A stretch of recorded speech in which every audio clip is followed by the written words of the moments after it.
तीसरा बाब। पौलुस का गैर यहूदियों के लिए काम। इसी सबब से मैं पौलुस तुम गैर कौम वालों की खातिर मसीह यीशु का कैदी हूं। शायद तुमने खुदा के उस फजल के इंतजाम का हाल सुना होगा जो तुम्हारे लिए मुझ पर हुआ, यानी ये कि वो भेद मुझे मुकाशफा से मालूम हुआ, चुनाचे मैंने पहले उसका मुख्तसर हाल लिखा है, जिसे पढ़कर तुम मालूम कर सकते हो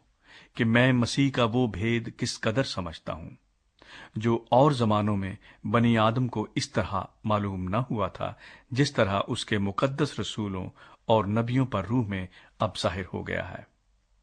यानी ये कि मसीह यस्सू में गैर कौमें खुशखबरी के वसीले से मीरास में शरीक और बदन में शामिल और वादे में दाखिल हैं, और खुदा के उस फजल की बख्शिश से जो उसकी कुदरत की तासीर से मुझ पर हुआ, मैं इस खुशखबरी का खादिम बना। मुझ पर जो सब मुकद्दसों में छोटे से छोटा हूं, ये फजल हुआ कि मैं गैर कौमों को मसीह की बेकयास दौलत की खुशखबरी दूं, और सब पर यह बात रोशन करूं कि जो भेद अजल से सब चीजों के पैदा करने वाले खुदा में पोशीदा रहा, उसका क्या इंतजाम है, ताकि अब कलीसिया के वसीले से खुदा की तरह तरह की हिकमत उन हुकूमत वालों और इख्तियार वालों को जो आसमानी मुकामों में हैं मालूम हो जाए, उस अजली इरादे के मुताबिक जो उसने हमारे खुदावंद मसीह यस्सू में किया था, जिसमें हमको उस पर ईमान रखने के सबब से दलेरी है और भरोसे के साथ रसाई।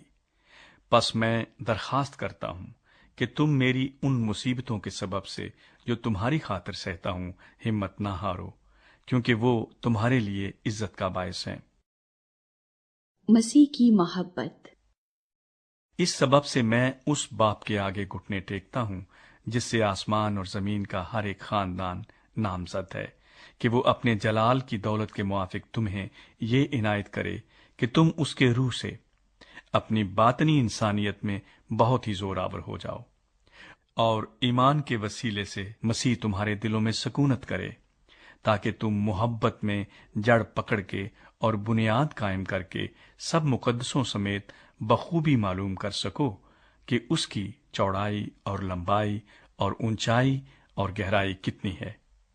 और मसीह की उस मोहब्बत को जान सको जो जानने से बाहर है, ताकि तुम खुदा की सारी मामूरी तक मामूर हो जाओ। अब जो ऐसा कादिर है कि उस कुदरत के मुआफिक जो हम में तासीर करती है, हमारी दरखास्त और ख्याल से बहुत ज्यादा काम कर सकता है,